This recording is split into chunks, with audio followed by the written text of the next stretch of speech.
¿Te han preguntado por qué es tan fácil ver el pecado de los demás? Es que como que uno no ha pasado 5 minutos con alguien y uno dice, este ya peló el cobre. O hay algo que ya hay algo que a uno le ha molestado o que uno dice, no me gusta mucho. Es que tenemos como esa capacidad de ver el pecado de los demás tan fácil. Por ejemplo, usted puede tenerle una lista de pecados de sus padres, ¿o no? Dice, no, es que mi papá esto, mi mamá, si le contara. O el cónyuge, a eso sí que le tenemos la lista. Mi esposa, mi esposa esto, y si cambiara eso seríamos felices. Bueno, la esposa puede decir lo mismo del esposo. Pero lo mismo también nos ocurre del otro lado, y es que el pecado de los demás, para los demás nuestro pecado resulta tan claro. Los que nos conocen es que nosotros somos tan predecibles, ellos saben cómo vamos a responder en X o Y situación. Bueno, y es como que el pecado nuestro fuera muy oculto para nosotros, pero el pecado de los demás lo vemos con una claridad impresionante. Eso es así, dice Jeremías en el capítulo 17, versículo 9, que es así porque nuestro corazón es más engañoso que todas las cosas y que no tiene remedio. Y dice en el versículo 10 que solo Él lo puede entender, que solo Él puede sondearlo, que solo Él puede pedirle que dé frutos. Bueno, les quiero contar un poquito con un ejemplo de mi vida. Yo, por mucho tiempo, mis allegados decían, Ramiro, es que tú eres tan orgulloso. Y mi hermano decía, eres arrogante. Y le encantaba decírmelo y como estregármelo. Pero yo siempre decía, no es cierto. Lo que pasa es que tú no tienes argumentos para defender tus ideas. Eso es lo que a ti te pasa. Bueno, en algún momento el Señor empezó a tratar esto en mi corazón y a disciplinarme.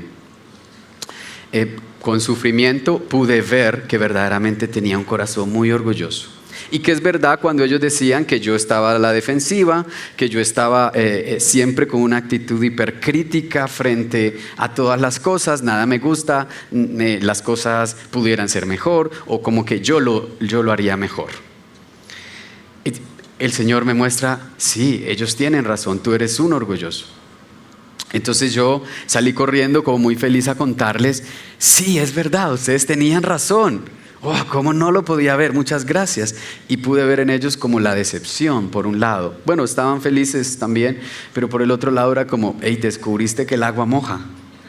Porque eso es lo que siempre te hemos dicho. Y tú te has opuesto y has peleado con nosotros y no nos has creído. El engaño era relativamente simple. Era que yo estaba pensando que ellos tenían un problema con mi actitud. Yo no podía ver que en mi corazón verdaderamente estaba a la defensiva, verdaderamente. Es más, yo hasta oraba por ellos para que ellos no se resintieran tan fácil. Y decía, ustedes deberían orar a Dios, ustedes deberían considerar su corazón porque ustedes son los que se hieren muy fácil, sus ideas son como muy frágiles. Díganme si no tengo razón cuando yo les exponía todo lo que les exponía. Bueno, Calvino, en la institución de la religión cristiana, dice que nuestro corazón, después de que cayó en el pecado, en Génesis capítulo 3, quedó como subyugado, imposibilitado además de hacer el bien. Y por más bien que quiera hacer, por ahí hay una intención muy oculta que lo acompaña. Dice Calvino que es tan engañoso nuestro corazón que nos engaña haciéndonos creer que no nos está engañando. Es ahí como un juego de palabras, pero quiere mostrar lo engañoso de nuestro corazón. ¿Qué entendemos entonces cuando hablamos del corazón? En la consejería bíblica hablamos mucho del corazón del problema. ¿Cuál es realmente el corazón? Bueno, cuando hablamos del corazón estamos hablando de la cognición, que encierra la manera en que nosotros pensamos. Son 3 cosas cuando nos referimos al corazón. La primera es la cognición. nuestras interpretaciones, nuestros pensamientos están bajo corrupción y necesitan realmente que el Espíritu Santo venga y los regenere. Entonces, tenemos, por ejemplo, cuando yo pensaba, mi pensamiento es: yo no estoy mal. De hecho, mis argumentos son muy buenos, son bíblicos, son filosóficos, tienen soporte teórico. A uno le enseñan en la universidad que uno tiene que hablar también con soporte teórico. Ese era mi pensamiento. Mi pensamiento es: yo no puedo estar mal porque yo tengo un conocimiento teórico. O sea que, por lo tanto, ellos son los que están mal y yo estoy bien. Entonces, nuestros pensamientos, la manera en que interpretamos las cosas, es el primer aspecto de nuestro corazón. Lo segundo son las emociones. Las emociones no es que hay que bloquearlas o, no sé, pudieran a veces decir que las emociones hay que cancelarlas. Las emociones son naturales, inherentes al ser humano. Lo podemos ver en Génesis capítulo 3. Ahí vemos al hombre que por primera vez tiene miedo y se esconde. Pero luego vemos que tienen vergüenza porque están desnudos. Pero vemos justo en el capítulo 4 un hombre que interpreta, este es Caín, que hay una injusticia porque Dios mira con agrado la ofrenda de Abel y la de él no. Y empieza el proceso, la dinámica del corazón a operar en Caín. Y entonces ahí están los pensamientos, las interpretaciones. Dios es injusto. No puede ser que mira con agrado. Es como que dijera: Dios tiene rosca. ¿Por qué mira con agrado a Abel y a mí no? Y él no se examina su corazón, sino que dice: Dios es culpable y yo tengo que resolver este asunto. Surge una emoción. La emoción que surge ahí es la ira. Y tiene mucha ira, hay unos sentimientos de envidia. ¿Y por qué? Y se empieza a amargar. Y luego vienen entonces las acciones, que es el tercer aspecto de nuestro corazón. La volición, esas tendencias a la acción que todos tenemos. Por eso la gente sabe ya más o menos cómo vamos a reaccionar ante y otra situación.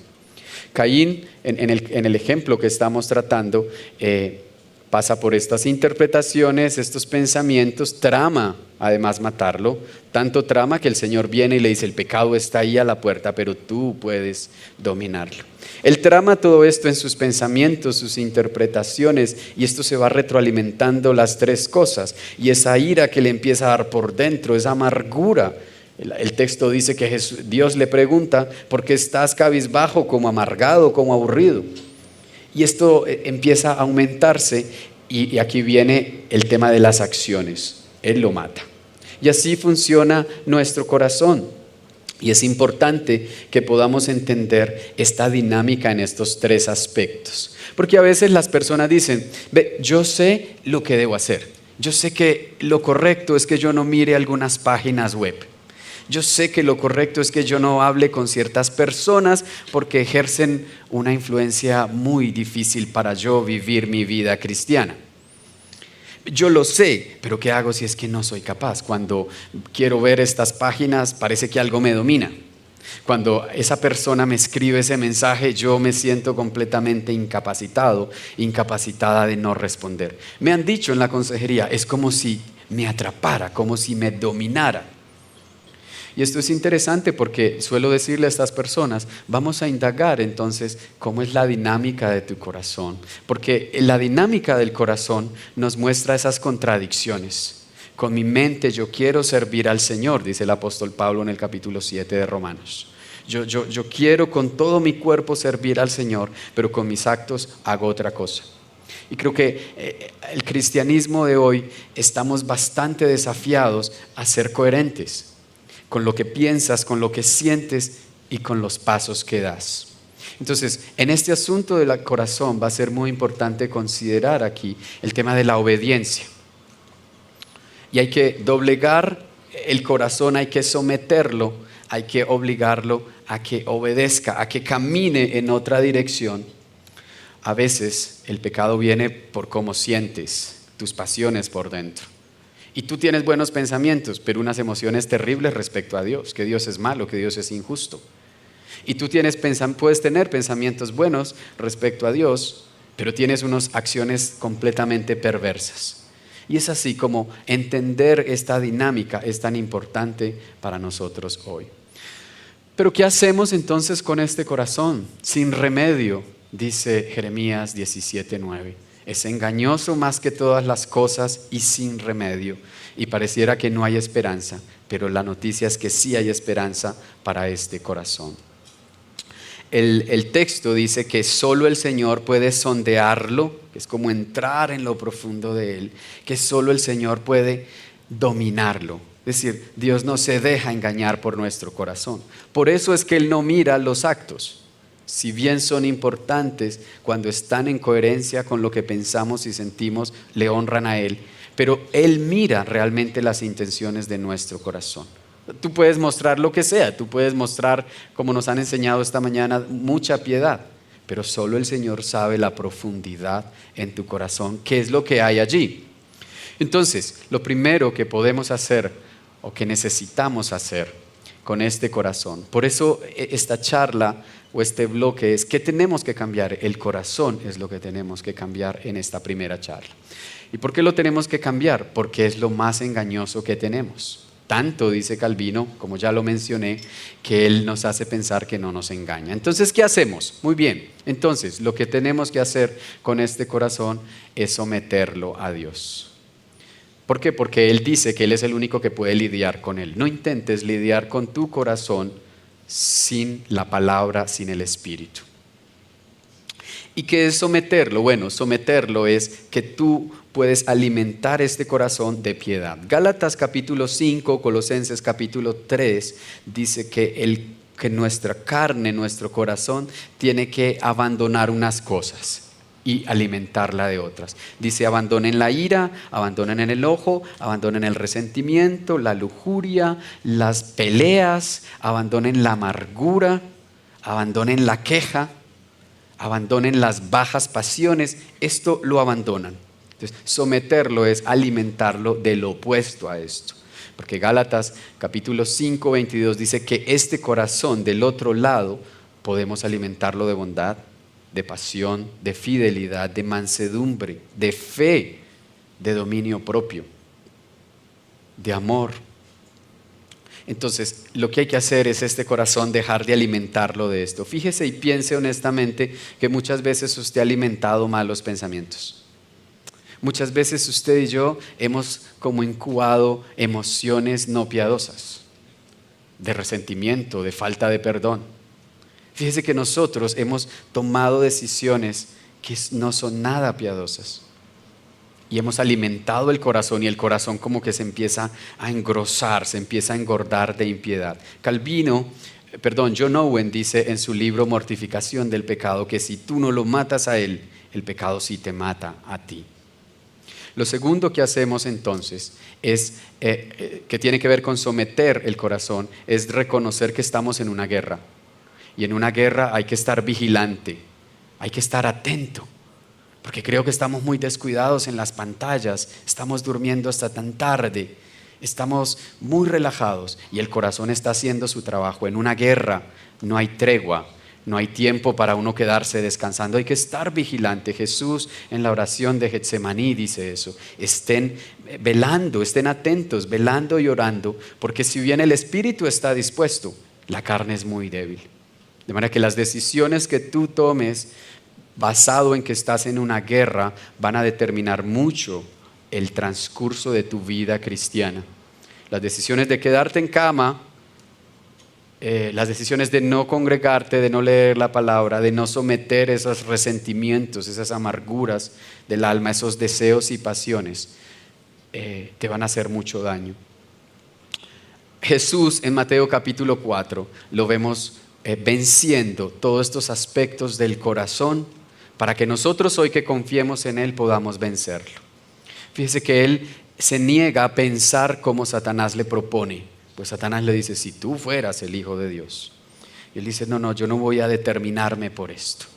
Y Él le dice: escrito está. Pero Él también se rehúsa a sentir, a darle rienda suelta a sus pasiones, a convertir estas piedras en pan. Pero Él también se rehúsa a actuar con base y le dice: no tentarás al Señor tu Dios. Algunas conclusiones son que tú necesitas la palabra de Dios para que sea la palabra de Dios la que te ilumine, envíe su luz y su verdad a ti para que tú puedas discernir. Segundo, no te fíes de tu corazón, es engañoso más que todas las cosas. La próxima vez que estés tan obstinado o estés tan obstinada con tus ideas, primero somételas a la palabra de Dios. Sométela a otros hermanos cristianos que tengan mayor madurez para que te ayuden a no ser engañado. Dios los bendiga.